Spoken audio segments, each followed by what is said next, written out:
All right, your notes for today. So go ahead and open up to your table of contents. You need to make a table of contents for similar figures. I have a vocab word here for similar figures.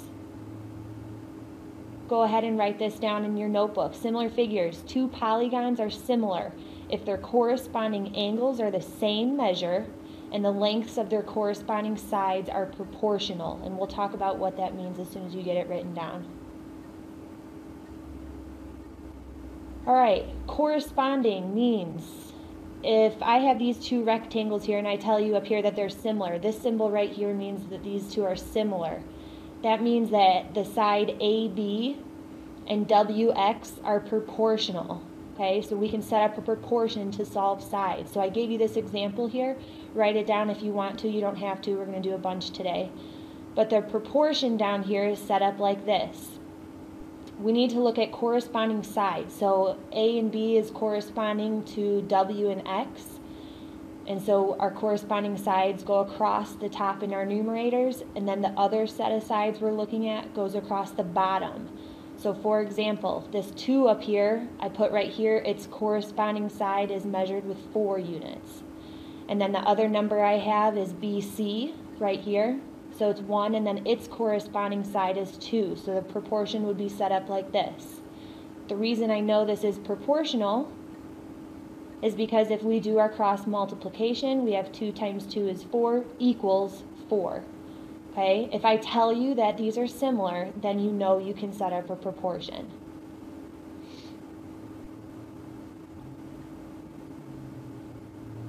All right, these are notes. You don't have to write them down. It's what I just talked about. If I tell you that two polygons or two figures are similar, then you know you can set up a proportion. So I'm just going to go ahead and say that all of these triangles right here are similar. So setting up a proportion would go like this. Take a second to write this one down in your notes because you are going to need a few examples. It's okay if they're not perfect. All right, so going through these, my corresponding sides, if I'm looking at this side right here, its corresponding side is the one right here. So to set that up, those two numbers go across the top. The corresponding sides go across the top. Then my other two, so my next one is 20. That one goes underneath the 12. That's one of the ratios, is 12 to 20. And then its corresponding side, which we're solving for, goes across the bottom down here in the denominator. Okay, so it's set up like this. Use this as a good example in your notes to follow through and write up the rest. The hardest part of this is writing the proportion. So now we can go through and solve this. We're going to cross multiply, and we get 12x equals 60. Divide both sides by 12. And we get x equals 5, which means our missing side up here is 5. So if I plug that back in here and I simplify this, I can divide both of these by 4. I will get the ratio, or in this case the equivalent fraction, 3 over 5. Now it's not always that easy because you don't always have a simple number you can divide by right here. So for example, in the next one, take a second to draw that one.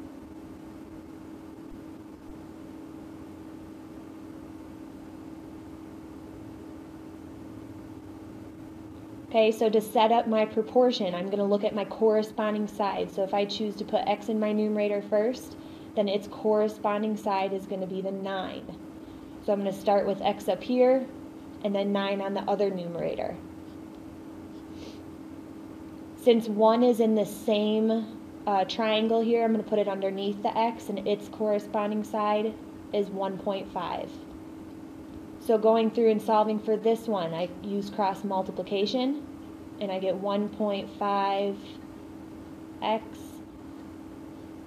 equals 9. Divide both sides by 1.5.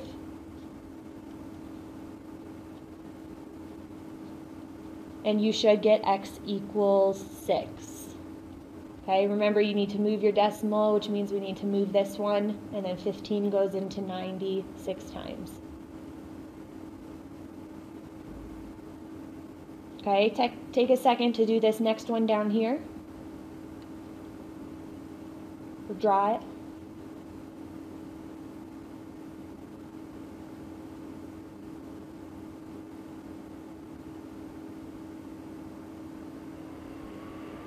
All right, going through this one, if I'm going to start with this side over here, its corresponding side is the 8. So 8 goes in the numerator on my other ratio.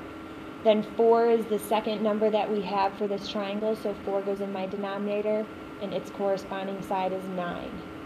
Okay? Going through and solving this, we're going to cross multiply, and we get 9x equals 32.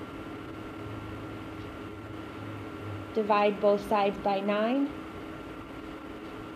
and you get x equals 3.5 repeating, I believe. I'll have you guys do some on your own in a minute, so don't worry about doing the work for these.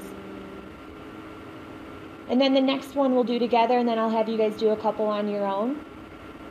So looking here, I'm going to start with my 5. Let's start with the 4. It doesn't matter which one you start with, so let's start with the 4 this time. So the corresponding side to the 4 is the 10.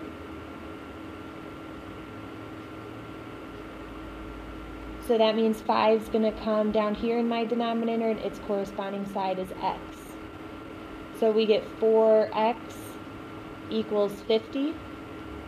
Divide both sides by 4. And we get x equals 12.5.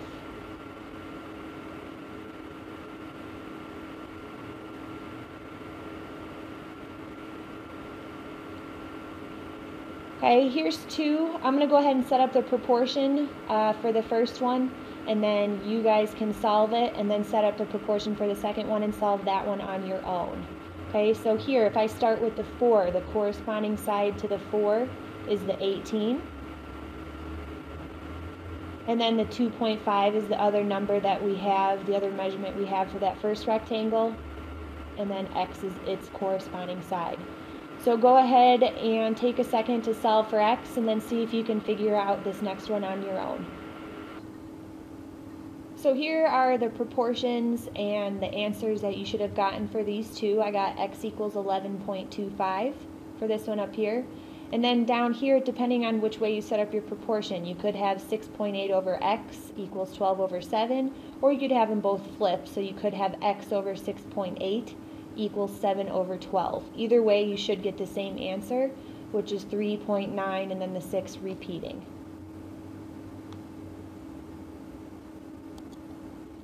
Here are 2 more that I want you guys to do on your own. So go ahead and take a couple minutes, about 4 minutes, to see if you can solve these.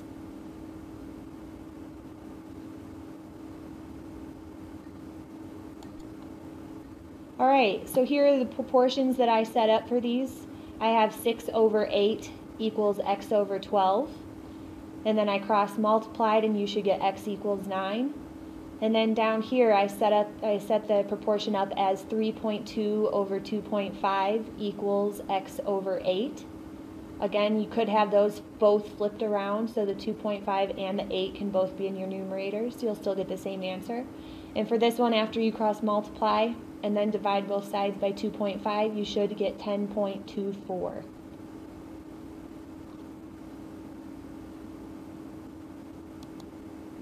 Alright, so now you guys are going to get a worksheet. I want to see what you can do. It's one of those riddle worksheets. Do this one on your own. I want to see what you know, and then when I come back on Thursday tomorrow, we'll go through them. So see what you can do. If you have questions, just raise your hand or quietly ask the person next to you. If you finish early, find something to work on. If you don't finish this, that's okay. It's not homework. Just fold it, keep it in your notebook, and we'll go through it tomorrow.